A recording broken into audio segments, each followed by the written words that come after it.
ام حسبتم ان تدخلوا الجنہ، کہا تم سمجھتے ہو کہ جنت میں یوں ہی چلے جائیں گے؟ تم سے قبل جو لوگ تھے انہیں جھنجھوڑ کے رکھ دیا گیا، یہاں تک کہ وقت کا جو نبی تھا وہ بھی پکار اٹھا مالک تیری مدد کب آئے گی؟ تو پھر ہم نے کہا بس اللہ کی مدد آیا چاہے۔ تو اللہ تعالیٰ نے ابتلا رکھی ہوئی ہے ہر ایک کے لیے، یہ نہیں ہو سکتا کہ اس دنیا میں آئیں اور ابتلا کے بغیر ہی گزر جائیں۔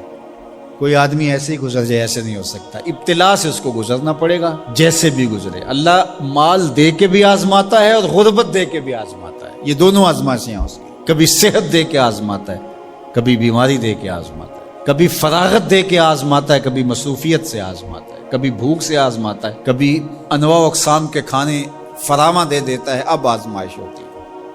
تو آزمائش تو ہے۔ اور حضور علیہ السلام سے حضرت ابو سعید خدری رضی اللہ تعالیٰ عنہ ملنے گئے تو آقا کریم علیہ السلام بخار میں مبتلا تھے، حضور کے اوپر لحاف تھا، کمبل تھا، تو انہوں نے کمبل کے اوپر ہاتھ رکھا تو بخار کی گرمی، جو جسم گرم ہو جاتا ہے بخار سے، وہ گرمی کمبل کے اوپر سے محسوس کی۔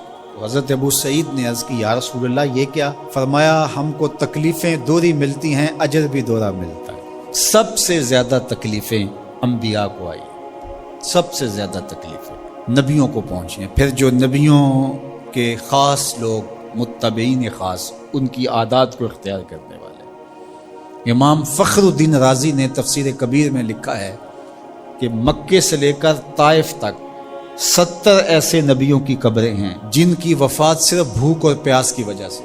حضرت خباب بن ارت رضی اللہ تعالی عنہ حضور کی خدمت میں حاضر ہوئے، حضور کعبۃ اللہ کی دیوار کے ساتھ بیٹھے ہوئے تھے، کافروں نے اتنے دکھ دیے، اتنی تکلیفیں دی کہ یہ تھوڑے سے پریشان ہو گئے۔ تو آقا کریم نے فرمایا خباب بس گھبرا گئے ہو؟ تم سے قبل ایسے لوگ بھی گزرے ہیں جس کے جسموں کو لوہے کی کنگھیوں سے چیرا گیا، حتیٰ کہ ان لوہے کی کنگھیوں کے دندانے کے نشان ان کی ہڈیوں پہ پڑے، ان کی لکیریں ان کی ہڈیوں پہ آئیں، اور یوں لوہے کی کنگھیوں سے ان کی بوٹیاں نوچی گئیں۔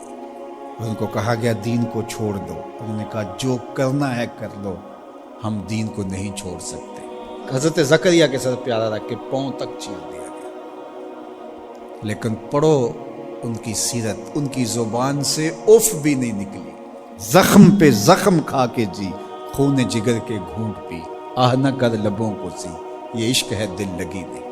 تو خوشی ملے تو تب بھی اور غم ملے تو تب بھی، جو دائرے میں رہتے ہیں وہی کامیاب اور بامراد ہے۔ ظفر اسے آدمی نہ جانیے چاہے جتنا بھی ہو صاحب فہم و ذکا، ظفر اسے آدمی نہ جانیے چاہے جتنا بھی ہو صاحب فہم و ذکا، جسے عیش میں یاد خدا نہ رہی، جسے تیش میں خوف خدا نہ رہا۔ عیش کی زندگی ہو یا تیش کی زندگی ہو، خوشی کا موقع ہو یا مرحلہ غم ہو، امتحان میں یہ دیکھا جاتا ہے کہ کون سرخرو اور کامیاب ہوتا ہے۔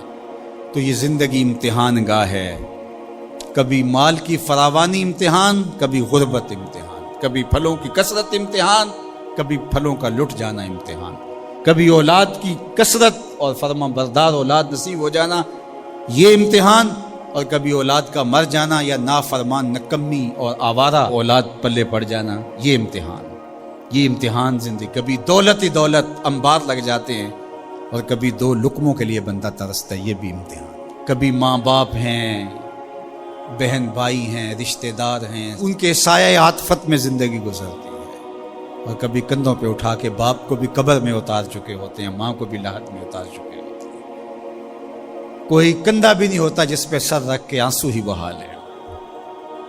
وہ لمحے بھی ہوتے ہیں، وہ گھڑیاں بھی ہوتی ہیں، وہ بھی گھڑیاں ہوتی ہیں۔ تو اللہ بندوں کا امتحان لیتا ہے، دے کر کے بھی اور لے کر کے بھی۔ اب کون ہے جو دونوں مرحلوں میں شکریہ ادا کرتا ہے؟ جو اللہ کے بندے ہوتے ہیں وہ کبھی بھی اللہ کی رضا کے دائرے سے باہر نہیں نکلتے۔ ان کے دو ہی رنگ ہوتے ہیں، کبھی شکر کرتے ہیں، کبھی صبر کرتے ہیں۔ نہ ملے تو صبر کرتے ہیں، مل جائے تو شکر کرتے ہیں۔